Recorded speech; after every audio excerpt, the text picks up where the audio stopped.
বসন্তের আগমনে নতুন রূপে সেজেছে বাংলার প্রকৃতি। প্রকৃতির এমন পালাবদলে পরিবর্তন এসেছে আমের বাগানগুলোতে। মুকুলে মুকুলে ছেয়ে গেছে গাছ।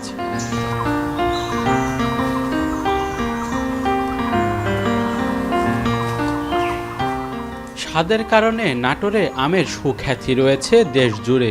এবছর নাটোরে আমের আবাদ হয়েছে ৫,৬৯৩ হেক্টর জমিতে। হলুদ আর সাদা বর্ণের মুকুলের সমারোহে আশায় বুক বাঁধছেন বাগান মালিকরা। আবহাওয়া অনুকূলে থাকলে এবার আমের ফলনের সম্ভাবনাও দেখছেন তারা।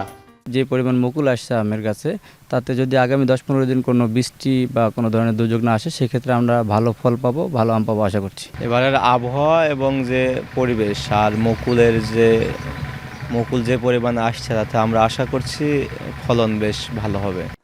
ভালো ফলন পেতে বাগানগুলোতে আম গাছের পরিচর্যার পাশাপাশি কীটনাশক স্প্রে করছেন চাষিরা। এবার যত্ন নিচ্ছে, প্লাস মুকুলও আসছে, প্রতিটা পরাই গাছেই আসছে, মুকুলের সিস্টেমটা ভালো আছে। গতবার যা ছিল তার থেকে হয়তো ভালো আসবে, বেশি আসবে। আর আম বাগানগুলোতে বাড়তি যত্ন নিতে হর্টিকালচার সেন্টার থেকে দেওয়া হচ্ছে নানা পরামর্শ।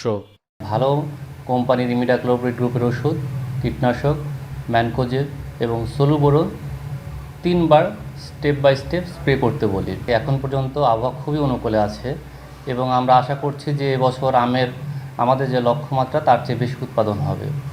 আবহাওয়া অনুকূলে থাকলে আগামী 2 থেকে আড়াই মাসের মধ্যে বাজারে আসবে নাটোরের নানা জাতের সুমিষ্ট আম। চাঙ্গা হয়ে উঠবে আমকেন্দ্রিক অর্থনীতি। মাহবুব হোসেন, এখন নাটোর।